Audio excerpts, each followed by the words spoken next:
മന്ത്രി മുഹമ്മദ് റിയാസ് തത്സമയം സംസാരിക്കുന്നുണ്ട്. അതിലേക്ക് പദ്ധതി ഉദ്ഘാടനമോ പ്രവൃത്തി ഉദ്ഘാടനമൊക്കെ ഉണ്ടെങ്കിൽ ശ്രീ നിതിൻ ഗഡ്കരി ബന്ധപ്പെട്ട കേന്ദ്രമന്ത്രി അദ്ദേഹത്തിൻ്റെ ഓഫീസിൽ നിന്നും അറിയിക്കാറുണ്ട്, കാര്യങ്ങൾ പറയാറുണ്ട്.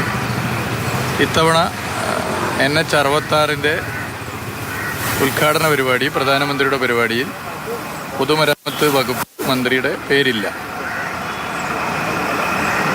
നമുക്കറിയാം NH-66 എങ്ങനെയാണ് കേരളത്തിൽ യാഥാർത്ഥ്യമായത്.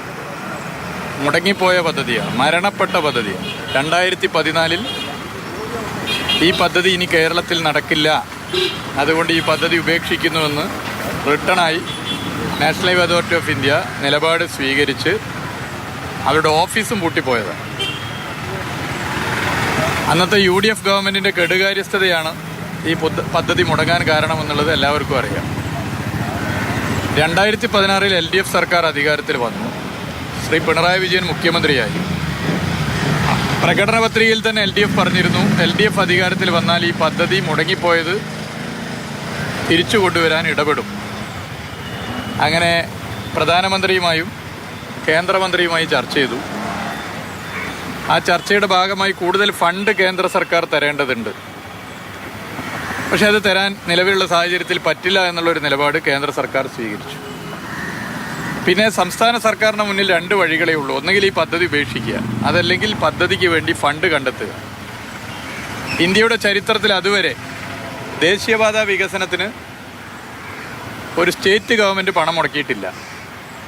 പക്ഷേ കേരളം ഇന്ത്യയിൽ ഏറ്റവും ജനസാന്ദ്രത നിറഞ്ഞ സംസ്ഥാനമാണ്. ഗതാഗതക്കുരുക്ക് ഒരു വലിയ പ്രശ്നമാണ്. വാഹനപ്പെരുപ്പം ഭീകരമായ പ്രശ്നമായി മാറുന്നു. അതിനൊരു ആശ്വാസ പദ്ധതിയാണ് NH-66 എന്നുള്ളത് കൊണ്ട് തന്നെ ചരിത്രത്തിലാദ്യമായി ദേശീയപാത വികസനത്തിന് ഒരു സംസ്ഥാന സർക്കാർ പണം ചെലവഴിക്കാൻ തയ്യാറാണ്. മറ്റ് പദ്ധതികൾക്ക് വേണ്ടി വെച്ച പണമാണ് ചെലവഴിക്കുന്നത്. 100-200 കോടിയല്ല, 5600 crore, 5600 കോടി. അതിൻ്റെ കാര്യം പറയുകയാണ്, അത് പിന്നീട് കിഫ്ബി ഫണ്ടാണ്. അത് പിന്നീട് കടമെടുപ്പ് പരിധിയിൽപ്പെടുത്തുമ്പോൾ ഈ 5600 കോടി ഡബിൾ ആവുകയാണ്. ഏകദേശം 12000 കോടി സ്റ്റേറ്റ് ഗവൺമെൻറ്റിന് ഇതിൻ്റെ ഭാഗമായി പണം ചെലവാകുന്നു. പിന്നെ ഇതിൻ്റെ എല്ലാ പ്രവർത്തനങ്ങളും ആദ്യം മുതൽ അവസാനം വരെ കേരളത്തിൻ്റെ മുഖ്യമന്ത്രി ഇടപെട്ടു, പൊതുമരാമത്ത് വകുപ്പ് ഇടപെട്ടു, എല്ലാ വകുപ്പുകളും ഇടപെട്ടു, എല്ലാ വകുപ്പുകളും ഏകോപിപ്പിച്ചു. ബഹുമാനപ്പെട്ട ശ്രീ നിതിൻ ഗഡ്കരി തന്നെ എത്രയോ തവണ കേരളത്തിൻ്റെ മുഖ്യമന്ത്രിയെ പ്രശംസിച്ചു. നിങ്ങളൊക്കെ വാർത്ത കൊടുത്താണ്. നാഷണൽ ഹൈവേ അതോറിറ്റി ഓഫ് ഇന്ത്യയുടെ റീജിയണൽ ഓഫീസർ ഈ കേരളത്തിലെ ഹെഡാണ്. ഇന്ത്യയിലെ ഏതൊരു സ്റ്റേറ്റും മാതൃകയാക്കണം കേരളത്തിലെ PWDയും കേരളത്തിലെ സർക്കാരും എടുക്കുന്ന സമീപനം. എല്ലാ 2 ആഴ്ചയിൽ റിവ്യൂ എടുത്തുന്നു, ഇടപെടുന്നു. എവിടെയാണോ എന്താണോ പ്രശ്നം, ഒരു സ്റ്റേറ്റ് ഗവൺമെൻറ്റിന് എന്തൊക്കെയാണോ ചെയ്യേണ്ടത് അതൊക്കെ ചെയ്തു കൊടുത്തു. അങ്ങനെ ഇടപെട്ടു. അതിന് എത്രയോ തവണ അഭിനന്ദിച്ചു. എന്നാൽ ഇപ്പോൾ വിവിധ പരിപാടികളുടെ ഉദ്ഘാടനമാണ്. അതിൽ നാഷണൽ ഹൈവേയുടെ ഉദ്ഘാടനം, യഥാർത്ഥത്തിൽ നാഷണൽ ഹൈവേ NH-66 ഉദ്ഘാടനം സെപ്പറേറ്റ് വേണമായിരുന്നു. വിവിധ പദ്ധതികളുടെ ഉദ്ഘാടനമാണ്. അതിൻ്റെ ലിസ്റ്റ് വന്നപ്പോൾ PWD മന്ത്രിയില്ല, BJP സ്റ്റേറ്റ് പ്രസിഡന്റ് ഉണ്ട്. BJP സ്റ്റേറ്റ് പ്രസിഡന്റ് PWD മന്ത്രിയെ വെട്ടി വരേണ്ട ആളാണോ? നമ്മൾ ചർച്ച ചെയ്യേണ്ട കാര്യമല്ലേ? ഈ സർക്കാരിനെ ജനങ്ങൾ തിരഞ്ഞെടുത്താണ്.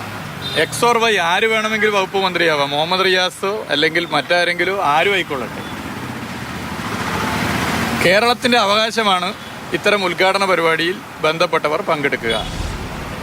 ദേശീയപാത ഉദ്ഘാടനങ്ങൾ കേരളത്തിൻ്റെ പട്ടികകൾ എടുത്തു പരിശോധിച്ചാൽ എല്ലാ കാലത്തും പൊതുമരാമത്ത് വകുപ്പ് മന്ത്രി ഉണ്ടാവാറുണ്ട്. സ്വാഭാവികമാണ്. ഇവിടെ തന്നെ ഞാൻ ഈ വകുപ്പിൻ്റെ ചുമതല എടുത്തതിന് ശേഷം എത്ര ദേശീയപാത പരിപാടി പങ്കെടുത്തിട്ടുണ്ട് നിങ്ങൾ കണ്ടതല്ലേ? അപ്പോൾ എന്തിനൊഴിവാക്കി? അത് ശരിയാണോ?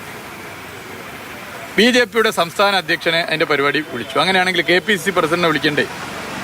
CPIMൻ്റെ സംസ്ഥാന സെക്രട്ടറിയെ വിളിക്കണ്ടേ? CPIയുടെ സംസ്ഥാന സെക്രട്ടറിയെ വിളിക്കണ്ടേ?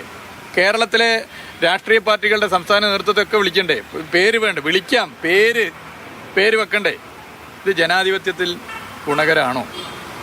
പിന്നെ ഇതുകൊണ്ട് ദേശീയപാത 66 യാഥാർത്ഥ്യമാക്കുന്നതിൽ LDF സർക്കാരിന് റോളില്ല എന്ന് സ്ഥാപിക്കാനാണ് ശ്രമമെങ്കിൽ അത് കേരളത്തിലെ ജനങ്ങൾ വളരെ കൃത്യമായി മനസ്സിലാക്കിയ കാര്യമാണ്. കേരളത്തിലെ ജനങ്ങളുടെ മനസ്സിൽ പോസ്റ്റർ പതിഞ്ഞതുപോലെ പതിഞ്ഞ കാര്യങ്ങളാണ്. അതല്ല ഇവിടെ വിഷയം. ഇത് ശരിയായൊരു നിലപാടല്ല. ജനാധിപത്യത്തിൽ നമ്മളെല്ലാവരും ഉൾക്കൊള്ളണം. ഇപ്പോൾ ചൂരൽമല ദുരന്തവുമായി ബന്ധപ്പെട്ട് വീട് വെച്ചു കൊടുത്ത പദ്ധതി, ആ പദ്ധതി ചില കാര്യങ്ങൾ ചില വിവാദം ഉണ്ടായി. അതിൽ ഉദ്ഘാടനം മുഖ്യമന്ത്രിയാണ്, അധ്യക്ഷ പ്രസംഗം റവന്യൂ മന്ത്രിയാണ്. പിന്നെ ഞങ്ങൾ 3 മന്ത്രിമാരുണ്ട് അവിടെ. ഇതിൻ്റെ ഭാഗമായി ചുമതലയെടുത്ത് പ്രവർത്തിച്ച 3 പേർ. ഞങ്ങൾ അവിടെ നിശ്ചയിച്ചു, ആലോചിച്ചു. ജില്ലയിലെ മന്ത്രി, വയനാട് ജില്ലയിലെ മന്ത്രിയായ കേളു മിനിസ്റ്റർ സംസാരിച്ചാൽ മതി, ഞാനും ശശീന്ദ്രൻ മിനിസ്റ്ററും സംസാരിക്കുന്നില്ല. പക്ഷേ അവിടുത്തെ MLA സംസാരിപ്പിക്കണം. MLA UDF ആണ്. വേണമെങ്കിൽ ഞങ്ങൾക്കൊരു തീരുമാനം എടുക്കുക, 2 മന്ത്രിമാരും MLAയും സംസാരിക്കുന്നില്ല, ആർക്കൊരു ഒന്നും പറയാൻ പറ്റില്ല. മന്ത്രിമാർ സംസാരിക്കാത്തടുത്ത് MLA വേണോ എന്നൊക്കെ വേണമെങ്കിൽ ആലോചിച്ച് തീരുമാനിക്കുക. പക്ഷേ അവിടുന്ന് ഞങ്ങൾ ആലോചിച്ചത് MLA വേണം, സ്ഥല MLA ആണ്. സ്ഥല MLAക്ക് ഒരു ബഹുമാനം കൊടുക്കുക, അത് രാഷ്ട്രീയല്ലയിൽ. ഇതാണ് ഞങ്ങളെടുത്ത സമീപനം. അപ്പോൾ ഇതിലൊക്കെ അങ്ങനത്തെ സമീപനമാണ് സ്വീകരിക്കേണ്ടത്. അതിന് പകരം പൊതുമരാമത്ത് വകുപ്പ് മന്ത്രിയെ വെട്ടി പകരം BJP സംസ്ഥാന പ്രസിഡന്റിൻ്റെ പേര് വരിക എന്നൊക്കെ പറഞ്ഞാൽ അത് ഗുണകരമാണോ? ഇത് പൊതുമരാമത്ത് വകുപ്പിനെയോ സർക്കാരിനെ അപമാനിച്ചതല്ല, കേരളത്തെ അപമാനിക്കണം. കേരളത്തെ അപമാനിക്കുന്ന ഒരു നിലപാടായി.